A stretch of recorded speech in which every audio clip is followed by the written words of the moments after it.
ចឹងការងារគឺការងារបន្តគ្នាបាទហើយឃើញថាទស្សនវិជ្ជានេះគឺកំពុងតែបំពេញនេះអញ្ចឹងសូមផ្ញើទស្សនវិជ្ជាទាំងអស់ជូនប្រមាណពលគ្នា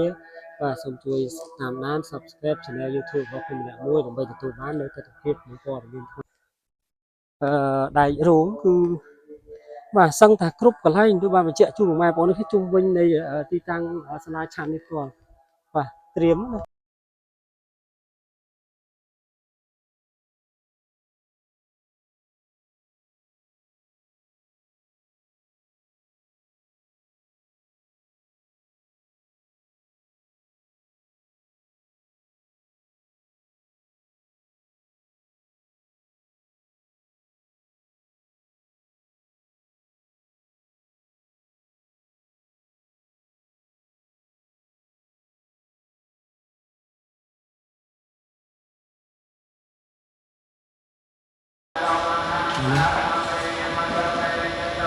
និយាយពីទំហំដូចជាទឹកស្រីប្រុសទីបាទត្រង់មានម៉ាស៊ីនត្រជាក់ទៅលើគឺមានម៉ាស៊ីនត្រជាក់បាទគឺទឹក VIP មកដល់នៅក្នុងទស្សនវិជ្ជាបាននេះជូនក្នុងខាងនេះគឺអត់ពិបាកមើលទេប្រហែលប្រទេសជាឆ្លើយតាមថានេះគឺមានជុំដើម្បី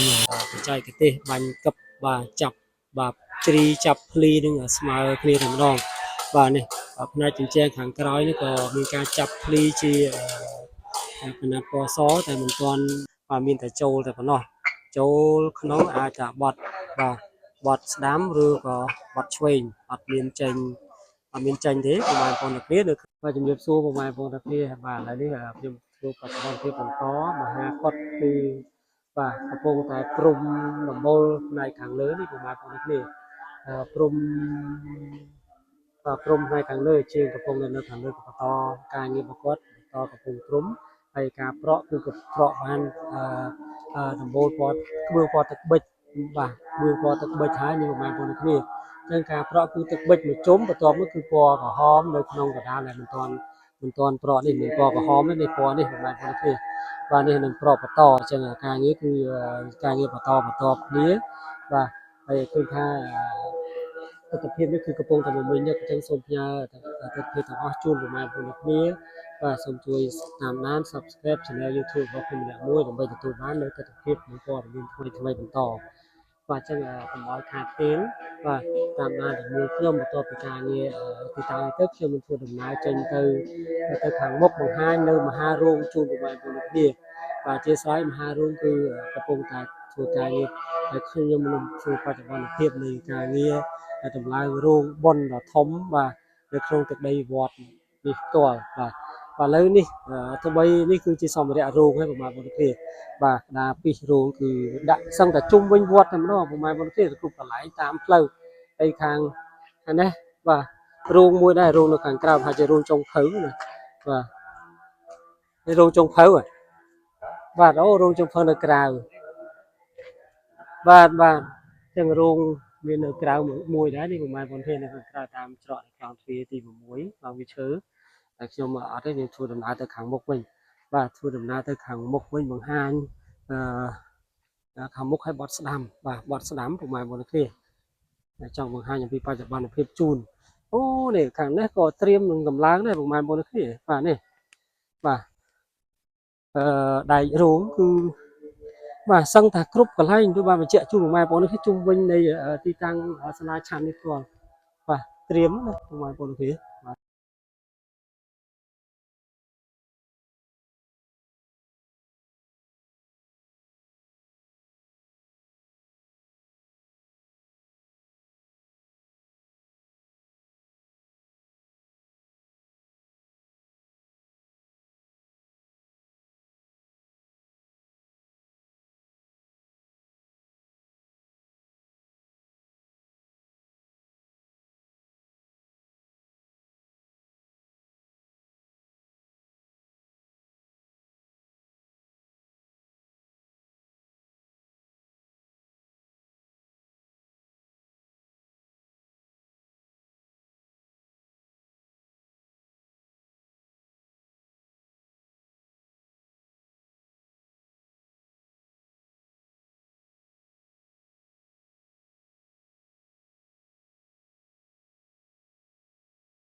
ពីទំហំដូចជា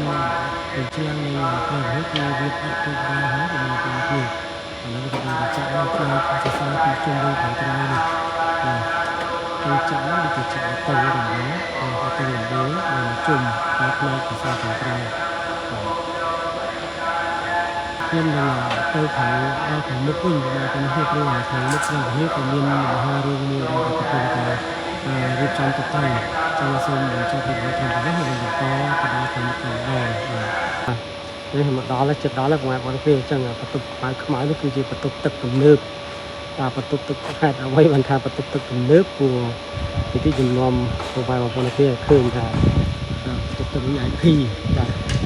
បន្ទប់ទឹក VIP គឺមកដល់ហើយបាទគឺបន្ទប់ទឹកស្រីប្រុស VIP បាទត្រង់មានម៉ាស៊ីនត្រជាក់ទៅមើលគឺមានម៉ាស៊ីនត្រជាក់បាទគឺបន្ទប់ទឹក VIP មកដល់នៅក្នុងដឹកពីបតដែរត្រៀមនៅកន្លែងនេះខាងនេះជាមហារូងបាទនេះមហារូងធំតែមួយតែមួយខ្នងទេធម្មតាមហារូងហើយនៅខាងមុខព្រះវិស្ណុតម្ដងបាទហើយមុនចូលមហារូងបង្ហាញអំពីការងារខាងនេះសិនបាទបងប្អូនប្រាសាទព្រះភូមិបាទឥឡូវនេះគឺចាក់ទៅរួចរាល់បាទដល់វគ្គចាក់សសរកណ្ដាលនៃដំបូលហើយនេះបងប្អូន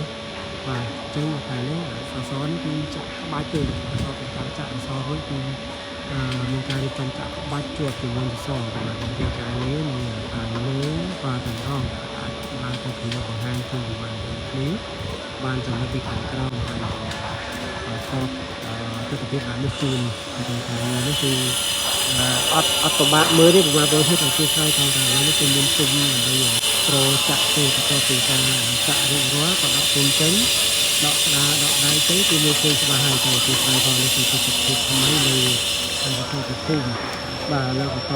ទិដ្ឋភាពគឺមកពីនេះបាទមហារូងដែលកំពុងតែសាងសង់កំពុងតែតុបតែងសាងសង់រួចរាល់កំពុងតែតុបតែងបាទ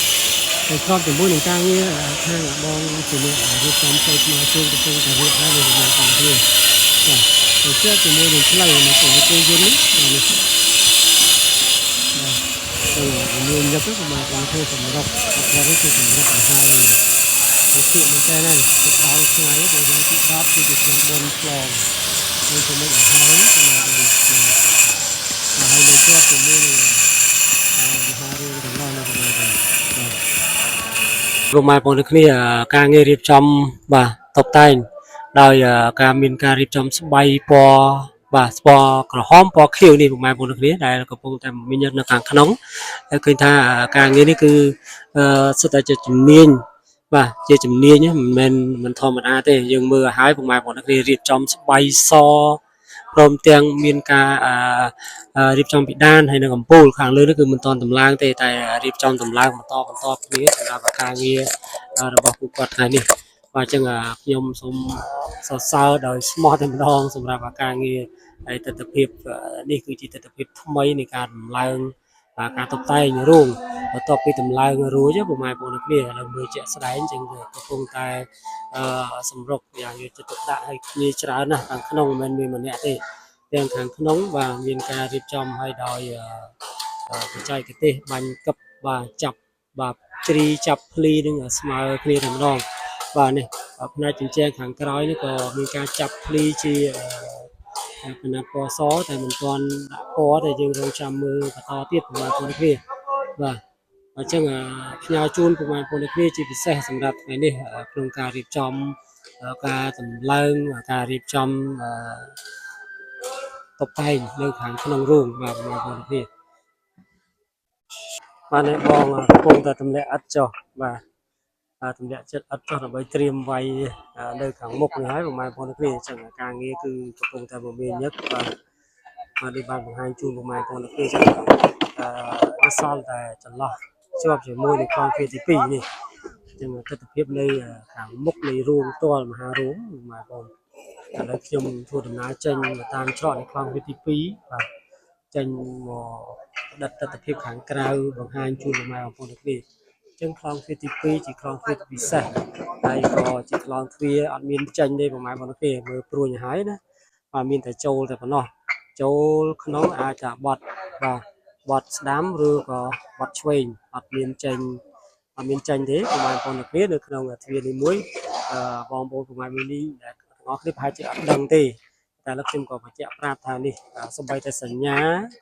គឺអត់មានចេញទេមានតែចូលក្នុងតែប៉ុណ្ណោះបាទទស្សនវិជ្ជានៃទីតាំងស្ពានផ្លូវនេះមួយគឺទ្វារនេះមួយគឺតូចជាងគេហើយក៏មានការរៀបចំនៅខាងមុខ